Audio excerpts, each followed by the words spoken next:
Assalamualaikum warahmatullahi wabarakatuh.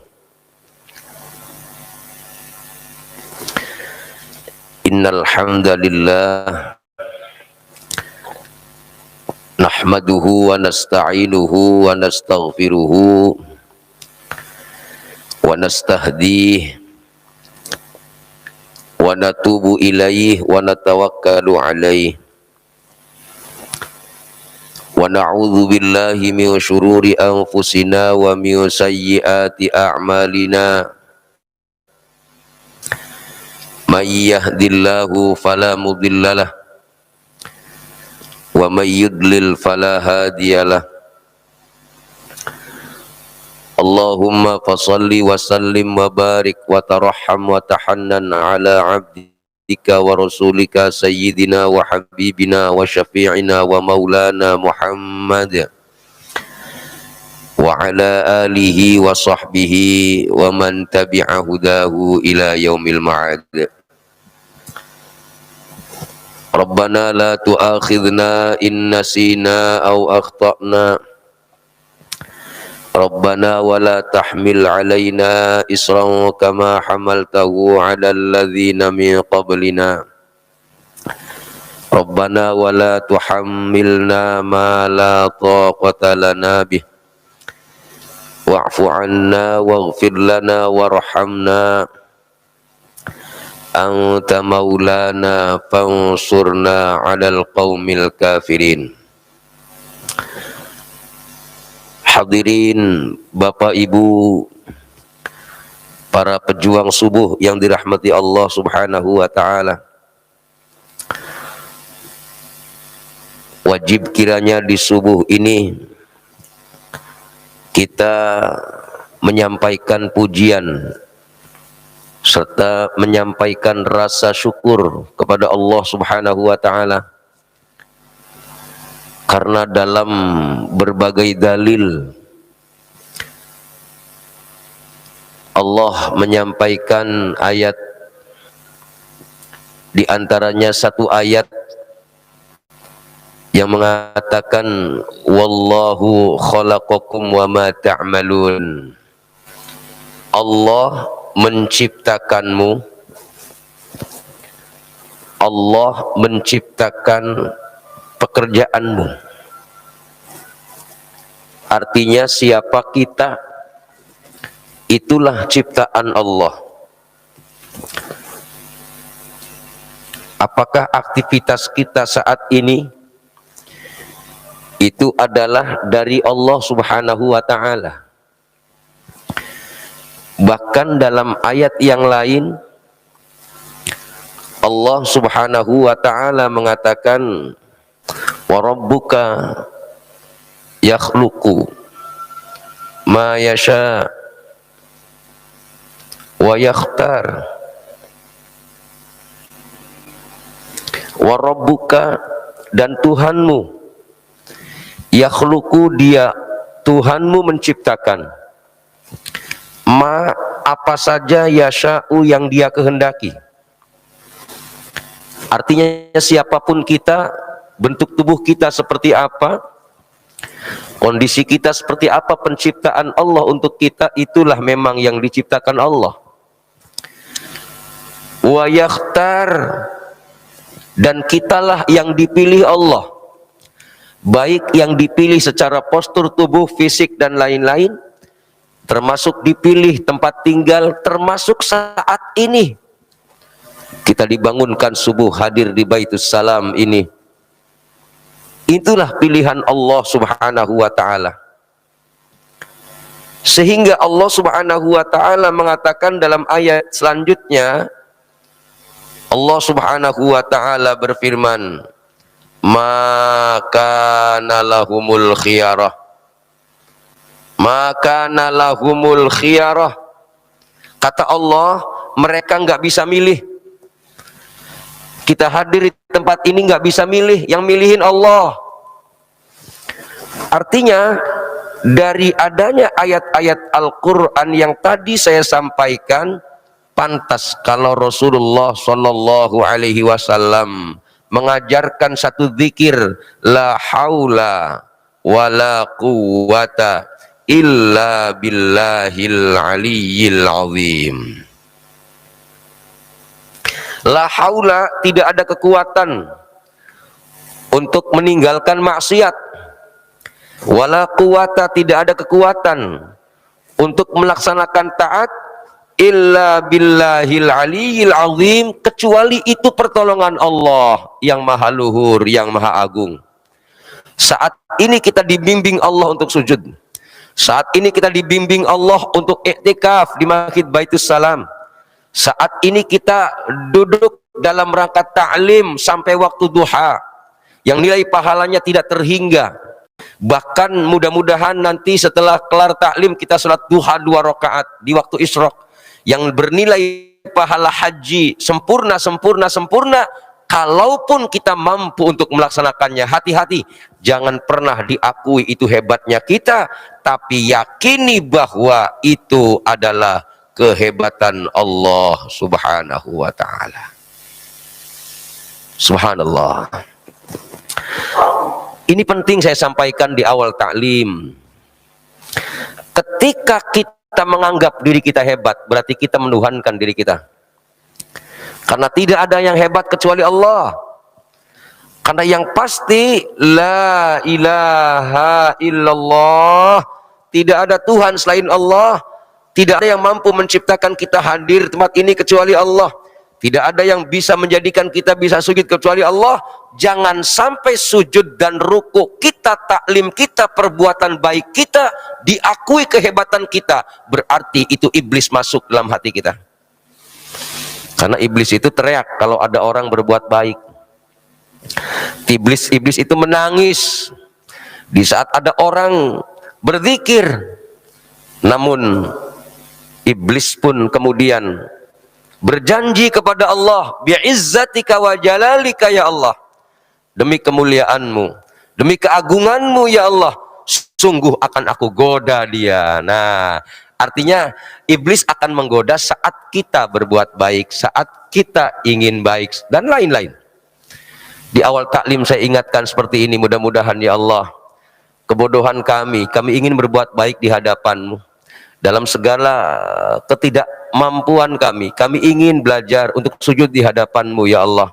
Tolong bimbing kami ya Allah, agar sujud kami, taklim kami, ibadah kami, perbuatan baik kami murni karena Engkau.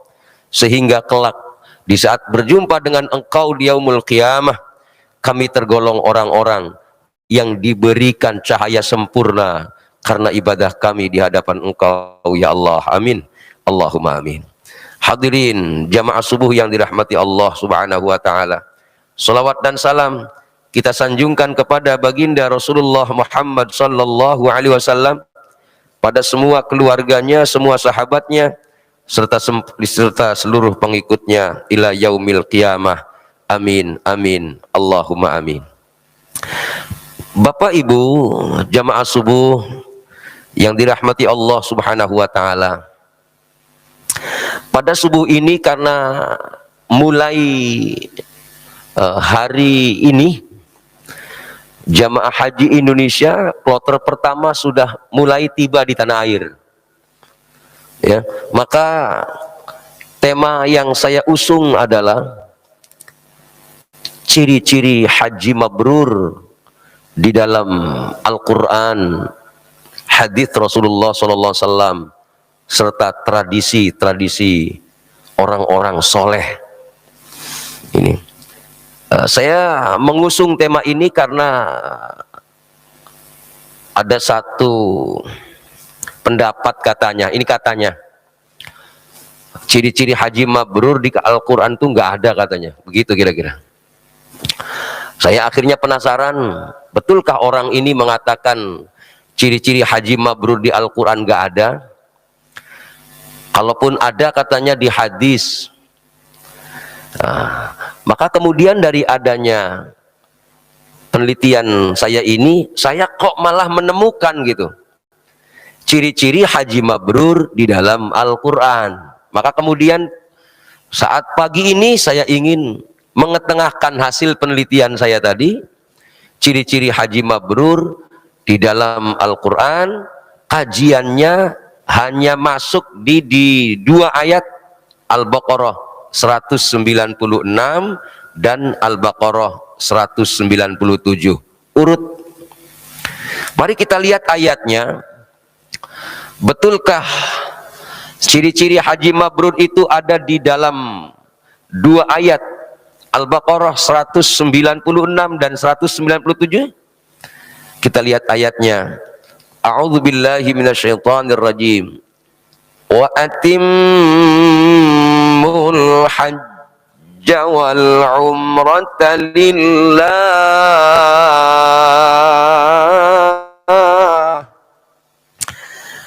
Ayat ini memerintahkan supaya kita ketika mengerjakan haji umrah sempurnakan karena Allah.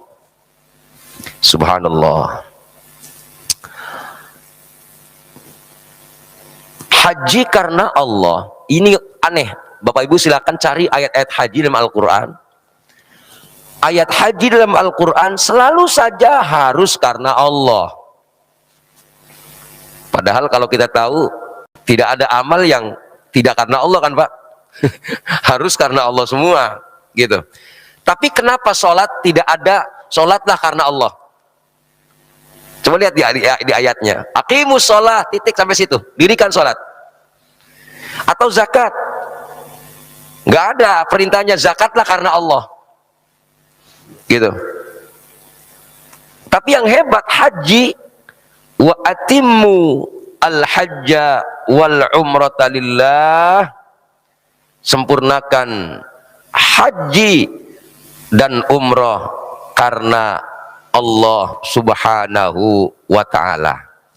Nah, hadirin yang dirahmati Allah subhanahu wa ta'ala, setelah Allah perintahkan haji karena Allah, makanya tadi ya Allah, hebat sekali Allah itu ketika memposisikan rukun Islam yang kelima adalah haji.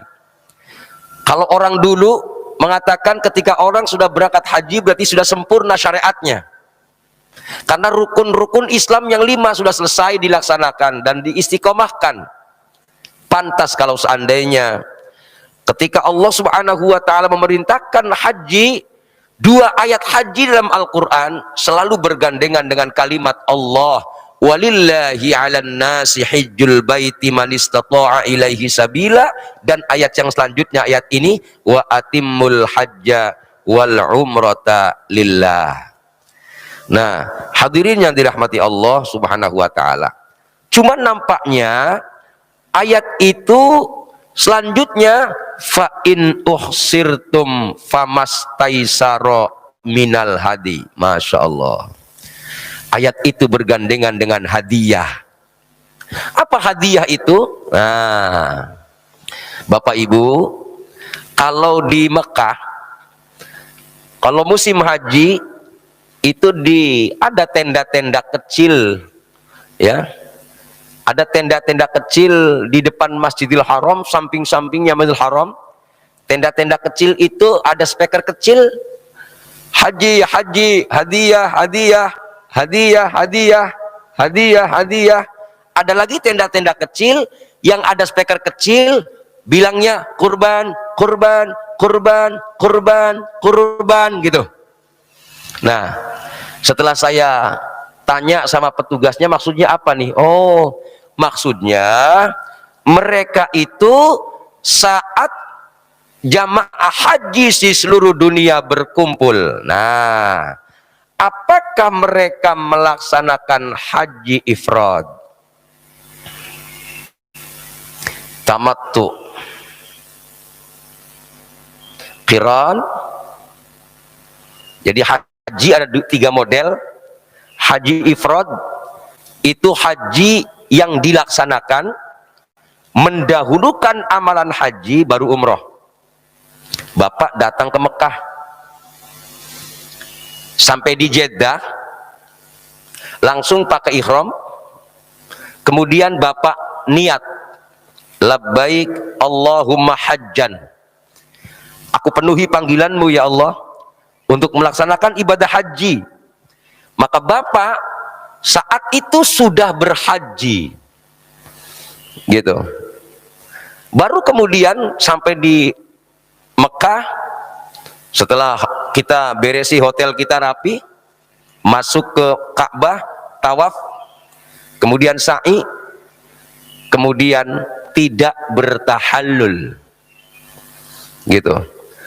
Kapan tahallulnya? Nanti nunggu tanggal 9 bulan Dzulhijjah, dia pergi ke Arafah, kemudian maghribnya dia menuju ke Muzdalifah, jam 1 malam bergerak ke Mina, sampai di Mina dia lempar jumroh Aqobah, kemudian tawaf di Masjidil Haram atau di Mekah Ka'bah, kemudian melaksanakan tahallul.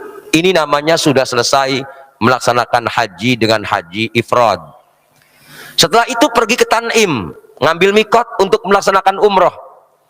Dari Tan'im kita berniat, nawaitul umrata wa ahramtu biha lillahi ta'ala. Saya niat umroh dengan ihram karena Allah. Kita tawaf, kemudian kita sa'i dan kita tahallul. Selesailah amalan haji ifrad ini. Haji ifrad ini enggak memakai hadiyu. Tadi di sini ada bahasa hadiyu. Nah ini. Apa hadiyu itu? Hadiyu itu dam dalam bahasa kitanya. Oh, orang ini kena dam gitu. Orang kadang-kadang kena dam sakit hati. Dulu saya ketika melaksanakan haji, kalau umroh jamaah, ketika kena dam kayaknya kecewa banget. Padahal hadirin yang dirahmati Allah, yang namanya dam atau hadiyu itu semuanya ada, kecuali hajinya haji ifrad. Nah, sekarang bagaimana haji tamattu? Bagaimana haji qiran? Haji tamattu kebalikan dari haji ifrad. Kalau haji ifrad, haji dulu baru umroh. Haji tamattu umroh dulu baru haji. Sampai di Jeddah pakai ihram, kemudian berniat nawaitul umrata wa ahramtu biha lillahi ta'ala. Saya niat berumroh dengan berikhram karena Allah Ta'ala. Masuk ke Ka'bah, tawaf sa'i, selesai, kemudian tahallul. Kalau tadi tamattu enggak tahallul, di saat habis tawaf, habis sa'i. Kalau ifrad ya, kalau tamattu ketika tawaf dan sa'i langsung tahallul, lepas pakaian ihram. Nah, nanti tanggal 9 pakai ihram lagi. Berniat haji langsung menuju Arafah. Kemudian jam maghrib menuju Muzdalifah. Jam 1 malam menuju ke Mina, lempar jumroh Aqobah. Selesai amalan hajinya orang yang tamattu. Nah, tamattu kena hadiyu, qiron kena hadiyu. Qiron niat haji, niat umroh bareng. Datang ke Jeddah, niatnya saya niat haji, niat umroh bersama-sama karena Allah Ta'ala. Kalau tadi ifrad satu-satu, kalau qiron satu-satu, ifrad haji dulu, tamattu itu umroh dulu baru haji, qiron bareng-bareng. Tapi antara tamattu dan qiron dua-duanya harus membayar hadiyu atau yang dikenal kita gampangnya kena dam.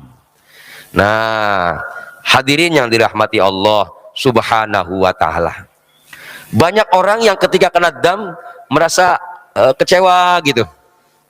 Padahal Imam Asy-Syafi'i mengatakan haji yang sempurna haji tamattu. Kenapa? Karena ada damnya. Loh, ada apa ini? Ya. Walaupun mohon maaf, ada ulama yang lainnya mengatakan yang sempurna ifrad. Tapi kalah pendapatnya dengan yang mengatakan haji sempurna yang afdol adalah haji tamattu. Kenapa? Karena walaupun haji tamattu santai, nggak lama pakai ihram, tapi tamattu membayar hadiyu atau memotong kambing dibagikan ke fakir miskin yang ada di Mekah. Nah, hati-hati nanti ketika Bapak Ibu kena dam, baik haji atau umroh, jangan terjebak dengan kenakalan travel. Travel ada yang nakal juga, mohon maaf. Saya pernah di tahun 2016 membawa rombongan haji plus yang tanpa antri itu, yang haji furoda. Ternyata saya diundang makan-makan oleh jamaah haji itu. Ustaz, kita makan-makan ini. Wah, pesta besar. Saya bilang, ada apa ini? Ini ada apa nih? Ada pesta besar, ada yang syukuran barangkali. Oh enggak, ini dam katanya. Oh, astagfirullah, saya teriak, Allahu Akbar. Anda mengartikan dam, mengartikan hadyu itu apa? Dalam ilmu fikih yang dikatakan dam atau hadyu itu kita memotong kambing kalau haji hatamatu atau qiran, kemudian dagingnya dibagikan ke fakir miskin penduduk asli Mekah, bukan dimakan sama rombongan haji, bukan. Gitu lah Pak. Ini katakan ini travel nakal apa nggak tahu gitu, kasihan gitu. Hajinya nggak, sadamnya nggak selesai itu, masya Allah. Nah, hadirin yang dirahmati Allah Subhanahu Wa Taala. Yang pasti ini indikasi adanya hadyu di sini. Inilah yang saya katakan indikasi ciri-ciri haji mabrur. Nah, hadirin yang dirahmati Allah. Ini satu ayat yang kita kupas. Makanya hadirin, ini mohon maaf ini, ketika haji mabrur itu ciri-cirinya diantara ada ayat yang masuk fa in uhsirtum fastaisaro minal hadi, ada motong kambing lah gampangnya dibagi-bagikan kepada fakir miskin, maka jangan aneh hadirin. Kalau di dalam hadis Nabi riwayat Imam Ahmad, ada hadis Nabi riwayat Imam Ahmad 2. Ketika memberikan ciri-ciri haji mabrur, Rasulullah Shallallahu Alaihi Wasallam mengatakan, alamatul mabrur ithnani it'amut ta'am. Nah, ciri-ciri haji mabrur di dalam hadis riwayat Imam Ahmad, hadis itu mengatakan satu cirinya berbagi makanan. Nah, makanya bapak-bapak, ibu-ibu, lihat tradisi berbuka puasa di Madinah. Kita lihat mereka ingin berbagi kurma, ingin berbagi syai halib, ingin berbagi apa namanya teh, ya, syai. Ternyata mereka, masya Allah, sangat apa ya, pengen sekali berbagi makanan. Sampai-sampai di sana itu yang namanya roti dilempar-lempar, haji halal, haji halal, haji halal. Saya awalnya ketika pertama kali saya haji dulu, saya merasa seneng gitu ketika dibagi makan sama orang. Muncul ide dengan teman-teman itu, besok-besok kalau kita haji tanpa apa namanya bekal makan, bisa hidup di sini nih, karena banyak makanan halal. Kalau ngasih roti pas satu karung orang Arab itu, kalau pagi-pagi habis subuh salat di Masjid Nabawi, dilemparkan di hotel kita, haji, khudh haji, khudh haji, halal haji. Roti ternyata isinya satu karung, dimakan seluruh jamaah haji, nggak habis Pak, masya Allah. Awal saya seneng, orang-orang Arab baik-baik ya, gitu pikir saya. Lama ketika pulang haji, saya beli sebuah kitab Al-Mujirur Rabih fi Thawabil Amalis Salih, kumpulan hadis yang ditulis oleh Imam Ibnu Majid, ulama hadis abad ketiga Hijriyah, abad ketiga Hijriyah. Dalam hadis itu dikatakan ciri-ciri haji mabrur ternyata adalah berbagi makanan. Beleng, saya kepikir tuh, ya Allah, pantesan saat saya pulang dari Masjid Nabawi, keluar dari pintu Babus Salam, itu ada orang yang selalu setiap hari bikin teh, kemudian menyiapkan apa namanya kurma, dia berbagi. Kenapa saya nggak cerdas ketika menyikapi ada fenomena banyak orang berbagi makanan?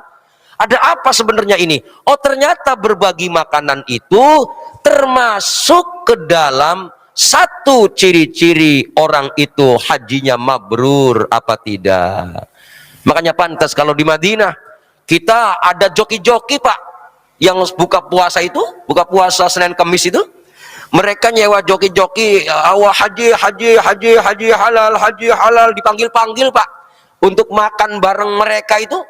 Ada apa saya bilang ini? Oh, begitu saya ngerti, masya Allah, pantas kalau tradisi berbagi makanan di Mekah atau tradisi makanan di Madinah. Ini di Mekah nih Pak, saya ambil Serambi News ini. Lihat Pak, ini banyak antrian di sini, antrian makanan. Ini ternyata bukan beli mereka Mereka ngantri makan gratis. Jadi jamaah haji yang ingin sedekah menitipkan 10 real, 20 real ke toko-toko itu, tolong bagikan makan pada orang-orang yang haji. Nah, hadirin yang dirahmati Allah, artinya dari sini barangkali kita punya saudara, barangkali kita punya handai tolan, barangkali kita punya teman, atau kita sendiri besok-besok kalau haji atau umrah, tekankan bahwa ciri-ciri haji mabrur itu bukan terletak hanya kepada amalia haji, tapi efek yang muncul setelah haji, punya kasih sayang antar sesama, kemudian dia mau berbagi antar sesama. Nah, hadirin yang dirahmati Allah Subhanahu wa ta'ala, maka dari sini jangan aneh, tradisi ini sudah ada zaman Rasul. Atau kalau kata Rasulullah SAW, Rasul mengatakan, ittaqun nar walau bisyiqqi tamrah. Nih, ittaqun nar walau bisyiqqi tamrah. Takutlah kalian kepada neraka walaupun sekedar sebutir korma. Ya, Nabi Muhammad itu mengatakan, halangi badanmu dari neraka walaupun sekedar dengan sebutir korma. Niati bahwa kalau kita sedekah, ya Allah, jadikan sedekah yang sedikit ini ya Allah dapat menghantarkan aku menuju surgamu tanpa melintasi api nerakamu ya Allah. Hadirin dirahmati Allah, makanya kalau kita lihat Nabi Muhammad SAW, Masya Allah, pantas kalau Rasulullah itu ketika di Madinah, karena Masjid Nabawi itu dilingkupi masyarakat Arab. Saat itu ada Yahudi, ada Nasrani, ada Majusi, ada macam-macam lah, kaum Khadraj, kaum Aus, macam-macam. Keluarga Madinah itu memang sangat universal kalau saya baca riwayatnya itu. Pantas kalau Nabi ketika ngomong sama Aisyah, kalau kamu masak yang banyak kuahnya bagi ke tangga-tangga. Ini tradisi Nabi nih, gitu. Apalagi mohon maaf, di Nabi Muhammad itu orang yang ketika dimintai apapun nggak pernah nolak. Ya Rasul, aku minta bajumu ya Rasulullah. Apa kata Rasulullah? Aku nggak punya baju selain yang aku pakai. Nggak apa-apa ya Rasul, engkau orang kaya, engkau pasti akan dapat baju lagi, katanya. Dilepas Rasulullah. Rasulullah dimintai makanan, ya Rasul aku belum makan. Apa kata Rasul? Aku nggak punya makanan, itu yang ada di mulutmu ya Rasulullah. Kamu mau yang ada di mulutku? Mau ya Rasul? Diambilkan dari mulut Rasulullah Shallallahu Alaihi Wasallam. Artinya Masya Allah, tradisi berbagi makanan melalui contoh Rasul. Allahu Akbar, Rasul itu orang yang paling gemar untuk berbagi antar sesama. Nah, hadirin yang dirahmati Allah, kenapa Rasul seperti ini? Adakah tradisi dulu sebelum Nabi? Karena bagaimanapun juga Nabi Muhammad dalam Al-Quran dikatakan, ketika berbicara ayat-ayat haji itu, Allah Subhanahu wa ta'ala mengatakan, ikutilah wattabi'u millata Ibrahim hanifah. Ini dia, ikutilah ajaran Nabi Ibrahim yang hanif. Ini dia, wattabi'u millata Ibrahim hanifah. Dalam surah Al-Baqarah ini juz kedua kalau nggak salah, atau Ali Imran, ya lupa, Ali Imran ini, wattabi'u millata Ibrahim hanifah, ikutilah ajaran agama Ibrahim yang masih suci, yang masih lurus. Maksudnya apa? Maksud ayat ini ikuti Nabi Muhammad, karena memang Nabi Muhammad itu Nabi yang mengajarkan ajaran Nabi Ibrahim yang masih lurus. Ada ajaran Ibrahim yang sudah dibelokin sama orang, seperti Yahudi. Yahudi itu Pak, nggak mau makan daging. Mereka mengklaim bahwa kami nggak makan daging karena ikut Nabi Ibrahim alaihissalam. Padahal bohong, dusta itu. Kalau saya baca riwayatnya, Nabi itu pernah dikritik sama orang Yahudi. Nabi Muhammad makan daging. Bahkan mohon maaf, ada satu kisah menarik, Nabi Muhammad mengajarkan Fatihah. Al-Fatihah. Untuk apa? Dalam Al-Quran Allah katakan Quran itu sebagai obat. Ya. Wa nunazzilu minal Qur'ani ma huwa syifa. Quran itu sebagai syifa, obat. Ya. Syifanya Al-Quran, obatnya Al-Quran yang dicontohkan baginda Rasul, beri buka air, bacain Fatihah, minumkan bagi yang sakit. Dipraktekin sama sahabat. Ada Arab Badui sakit, kemudian karena pernah belajar dari Nabi Muhammad SAW, karena Nabi mengajarkan pengobatan dengan Al-Quran, air dibacain Fatihah, diminumin Pak. Arab Badui sembuh. Padahal sebelumnya dia pernah berguru ke orang-orang lah, tabib-tabib, para dokter gitu, nggak sembuh-sembuh. Tapi dengan pengobatan ala Nabi, sembuh ceritanya. Ternyata orang Arab Badui tadi memberikan hadiah kepada yang ngobatin itu berupa satu kambing. Oh, karena sahabat ini ragu, boleh nggak ya nyari dari hadiah ini dimakan kambingnya? Ngadu sahabat ini ke Rasulullah. Ya Rasul, aku kemarin dimintai tolong sama orang Arab Badui. Ngapa? Ya Rasulullah, dia minta diobatin ya Rasul. Terus alhamdulillah sembuh ya Rasulullah. Terus mereka ngasih kambing satu ya Rasul. Boleh nggak aku ambil kambingnya ya Rasulullah? Nah ini hebatnya sahabat nih. Apapun izin kepada Rasulullah SAW. Apa kata Rasul? Ambil. Aku minta pahanya satu. Nabi Muhammad SAW minta pahanya. Para ulama sepakat ketika kita membantu orang kemudian dia ngasih hadiah sama kita, boleh diterima, katanya begitu melalui hadis ini. Nah, kenapa saya ngorek masalah ini? Karena memang klaimnya Yahudi, Nabi Ibrahim nggak makan daging. Ketika saya cari dalam Al-Quran, yang tidak makan daging itu bukan Nabi Ibrahim, tapi Nabi Yakub, bapaknya Nabi Yusuf alaihissalam, diuji Allah subhanahu wa ta'ala, dijauhkan dari anaknya Nabi Yusuf alaihissalam. Pertanyaannya kenapa? Nabi Yakub diuji dengan, mohon maaf, anak pertamanya Benyamin, itu kok nyulik adeknya tuh. Mohon maaf, ada nggak kakak nyulik adek? Tapi ini terjadi dalam sejarah. Ya, ternyata diusut Yakub ketika sudah Nabi Yusuf sudah di Mesir, sudah nggak ketahuan jejaknya lah. Kemudian anak-anaknya ya tadi pada berantem itu, menangis Nabi Yakub, ya Allah dosa saya apa ya Allah. Menangis Nabi Yakub sampai buta matanya, sampai akhirnya bernazar kepada Allah, ya Allah, kalau kau sembuhkan mataku, kalau kau ketemukan Yusuf, akan aku tinggalkan makanan yang paling lezat dan minuman yang paling lezat. Nah, makanan yang paling lezat untuk Nabi Yakub adalah daging, baik daging onta ataupun daging kambing. Dari situlah kemudian Nabi Yakub meneruskan nazarnya, anak keturunan yang gak mau makan daging.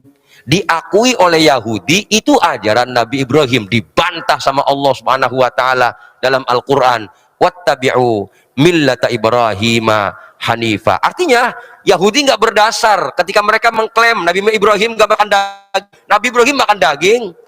Buktinya apa?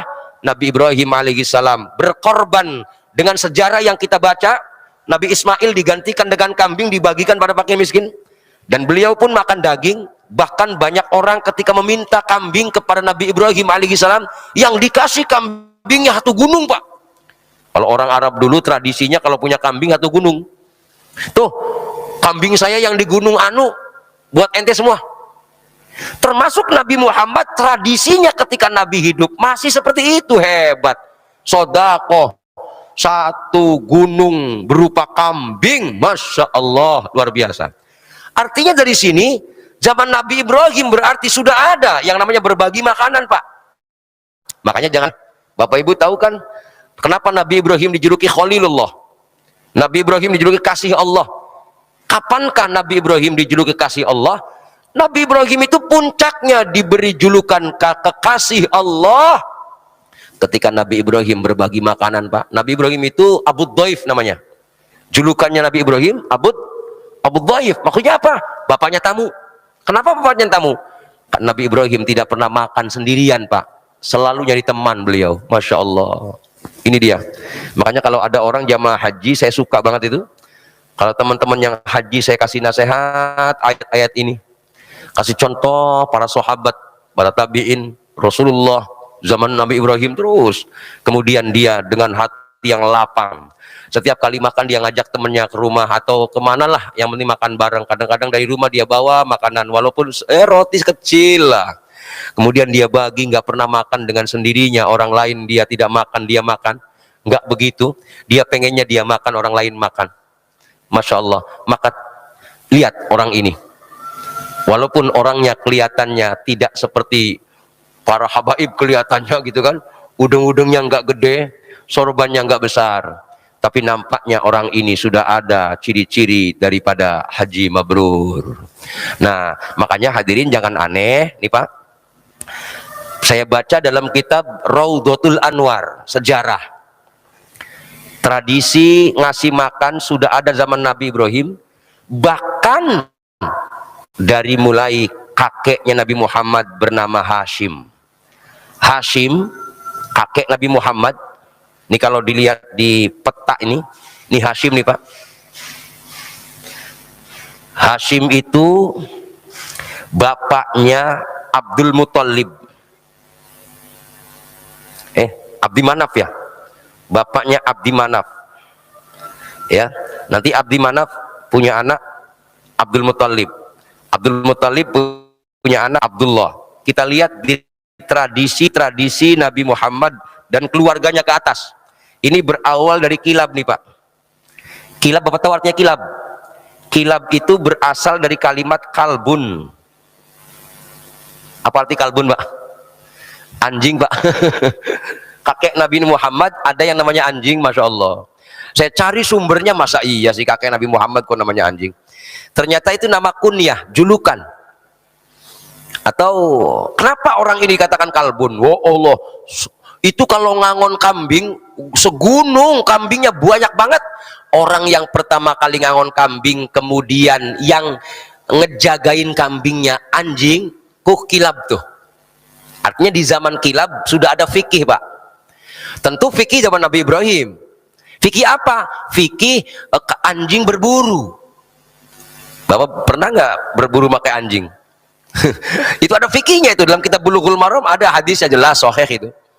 Ketika kita melepaskan anjing untuk berburu, kemudian mengucapkan Bismillahirrahmanirrahim, si anjing itu menangkap binatang yang buruan kita.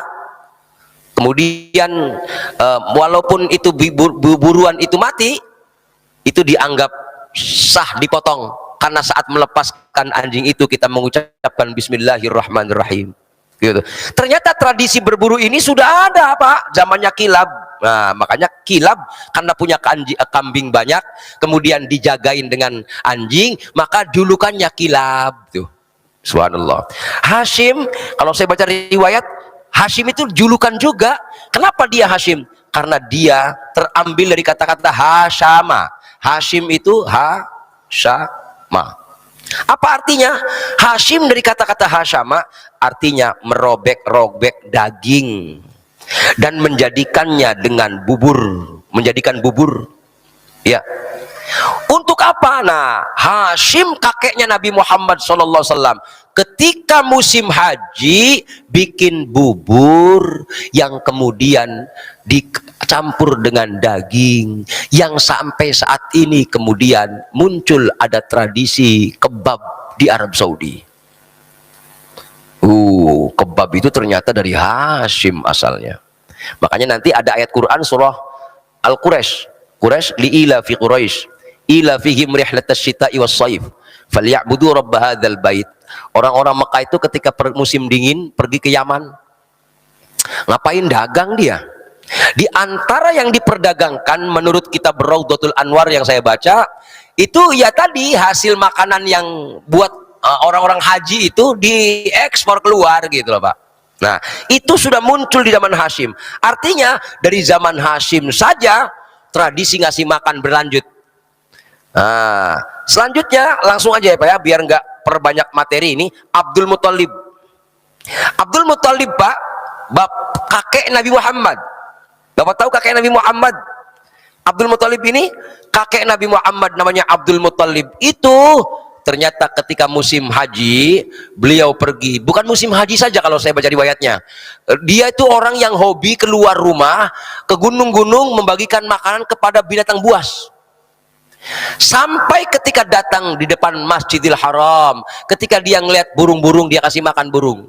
Makanya mohon maaf, burung yang ada di tanah haram yang biasa dikasih makan sama orang-orang, kenapa mereka nggak dikasih makan? Mereka ngasih makan burung? Ini tradisi zaman dulu yang muncul di zaman Abdul Muthalib. Bahkan Abdul Muthalib, mohon maaf, orang yang menemukan air Zam-Zam Pak. Ada orang yang mengatakan air Zam-Zam zaman Nabi Ibrahim, ya. Tapi berlalunya waktu, terkubur Zam-Zam itu. Zaman Abdul Muthalib udah nggak ada Zam-Zam itu Pak, nggak ketemu sumurnya di mana. Abdul Muthalib ini berdoa karena dia ingin ngasih minum orang-orang haji, orang-orang yang pergi tawaf sa'i di tanah suci, nggak ada air, kasihan. Hingga akhirnya Abdul Muthalib berdoa kepada Allah, ya Allah, tolong ketemukan Zam-Zam di mana ya Allah. Kalau kau ketemukan kami Zam-Zam ya Allah, aku bernazar. Nah, Abdul Muthalib bernazar kalau menemukan air Zam-Zam akan mengorbankan putra kesayangannya, yaitu Abdullah. Nah, ternyata Abdul Muthalib dikasih mimpi Pak. Dalam buku itu mimpinya apa? Zam-Zam ada di depan Ka'bah, persisnya di lurusan pintu Ka'bah itu multazam gitu. Begitu diketemukan, Nabi Ibrahim berbisik kepada putranya Abdullah. Abdullah bapaknya Nabi Muhammad, anak paling ganteng dari Abdul Muthalib, ya. Kemudian dibawa ke depan Ka'bah mau disembelih. Diprotes sama orang-orang Quraisy saat itu. Wahai Abdul Muthalib, tradisi dari mana lagi yang akan kau sembelih? Nabi Ibrahim alaihissalam tidak diizinkan Allah untuk menyembelih anaknya. Bagaimana kalau kami nego kepada engkau Abdul Muthalib? Nego apa? Jangan kau korbankan anakmu, aku tuker anakmu itu dengan 100 ekor unta. Nah, diokein sama Abdul Muthalib, dipotongkan 100 ekor unta, dibagikan pada fakir miskin.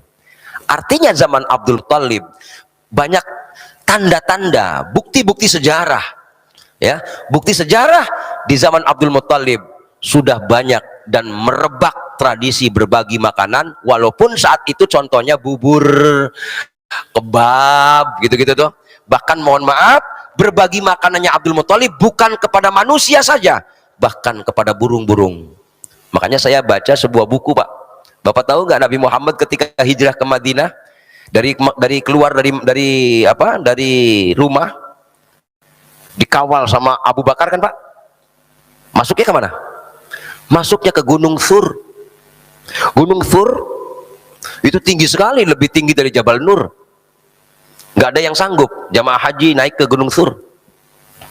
Saat itu belum ada jalanan. Nabi Muhammad naik dengan sahabat Abu Bakar. Saat itu kemudian, singkatnya cerita ini, saya nggak mau panjang-panjang, ingin ketemu materi aja. Masuk, saat Nabi masuk ke gua itu bersama Abu Bakar, gua itu dipenuhi dengan, mulutnya dipenuhi dengan laba-laba bikin rumah. Kemudian burung merpati, bikin sarang. Nah, kalau saya baca riwayat, kenapa burung merpati membela Nabi Muhammad saat Nabi Muhammad masuk ke gua Thur? Karena burung merpati itu burung yang dikasih makan sama kakeknya Abdul Muthalib, hingga sayang kepada anaknya yaitu Abdullah. Makanya jangan aneh Pak, Bapak punya burung kutilang itu dikasih makan dari mulai bayi, kemana pergi pasti ngikut kita dia. Artinya subhanallah, berbaginya di dalam kakeknya Nabi Muhammad bukan sekedar kepada orang saja, tapi berbaginya kepada binatang. Makanya mohon maaf, kalau haji itu nggak boleh Pak berburu binatang gitu. Nih Bahasanya nih ayatnya, wala tahliqu ru'usakum hatta yablughal hadyu mahillah. Jangan kau potong rambutmu sebelum motong kambing hadiah tadi, haji ya. Faman kana maridun aw bihi adam min ra'sih fa fidyatum min siyamin aw shadaqatin aw nusuk. Tuh tetap bahasanya sedekah muncul. Fa idza amintum tamatta'a bil umrati ila haji famastaysara min hadi faman lam yajid fasiyam. Kecuali kalau nggak punya makanan Pak, boleh dengan puasa. Artinya puasa itu setelah nggak punya makanan. Makanya jangan aneh kalau puasa Ramadan akhirnya bayar zakat. Tuh, ternyata puncaknya puasa Ramadan bayar zakat, berbagi itu. Nah, hadirin yang dirahmati Allah Subhanahu wa taala, singkatnya cerita, termasuk diantaranya kakeknya Nabi Muhammad, Abdul Muthalib pun ternyata sudah berbagi makanan. Abdullah sudah lewas Pak.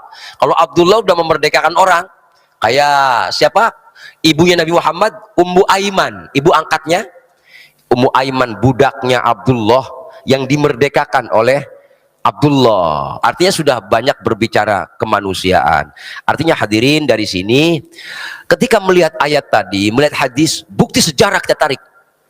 Ternyata saya, mohon maaf, saya yakin kebenaran ibadah bukan sekedar terletak pada sujudnya, bukan terletak pada rukuknya, bukan terletak pada khusyuknya, bukan terletak pada seberapa banyak kita tawaf, bukan seberapa banyak kita sa'i, tapi di balik sa'i, tahallul dan lain-lain, hati kita lembut, hati kita renyah, nggak tegang lihat orang lain nggak makan, kemudian kita berbagi. Karena siapapun kita adalah hamba Allah. Allah yang sifatnya Rahman, Allah yang sifatnya Rahim, Allah Maha Pengasih dan Allah Maha Penyayang. Maka Allah hadis Nabi, mohon maaf, karena maka Nabi Muhammad SAW dalam sebuah hadis, irhamu man fis sama man fil ard, maaf, irhamu man fil ard yarhamkum man fis sama,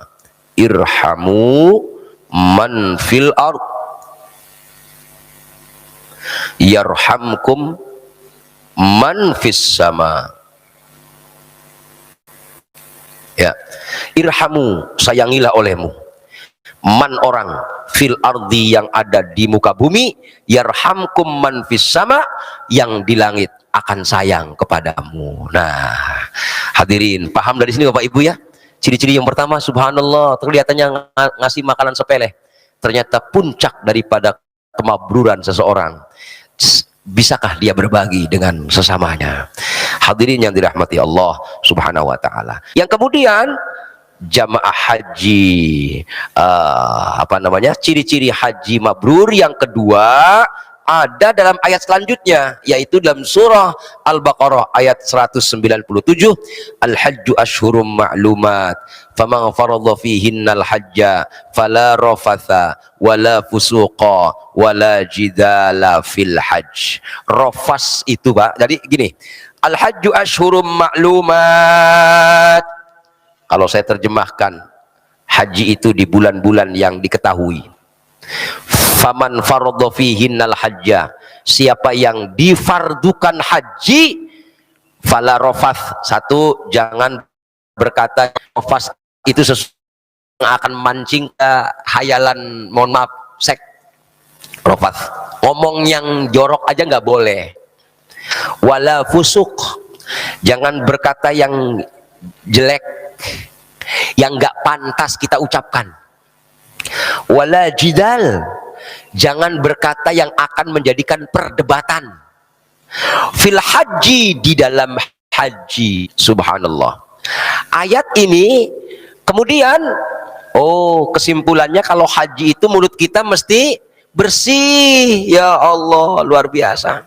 Makanya pantas kalau di dalam ciri-ciri haji mabrur, di dalam hadis Nabi Muhammad SAW, ciri-ciri haji mabrur yang kedua adalah tibul kalam. Apa tibul kalam itu? Ucapannya enak, sejuk. Bapak berpuluh-puluh kali haji, kasar kepada istri, naudzubillah, kasar kepada anak, tetangga, ucapannya menyakitkan. Belum masuk ke dalam ciri-ciri haji mabrur. Kasihan sekali orang itu. Kelak nanti di yaumul qiyamah akan dihisab Allah, kamu haji berapa kali, kemana hajimu, Allah, luar biasa. Makanya hadirin yang dirahmati Allah Subhanahu wa taala, mari kita lihat hadis-hadis Rasulullah Shallallahu Alaihi Wasallam berkaitan dengan masalah tibul kalam tadi, berkata yang baik. Ada satu hadis yang saya masukkan di sini, nggak usah banyak-banyak biar nggak terlalu lama Bapak Ibu. Najasatun likulli syai' najasatun, segala sesuatu ada najisnya Pak. Karpet ada najisnya, dinding ada najisnya, semua ada najisnya. Wa najasatul lisan,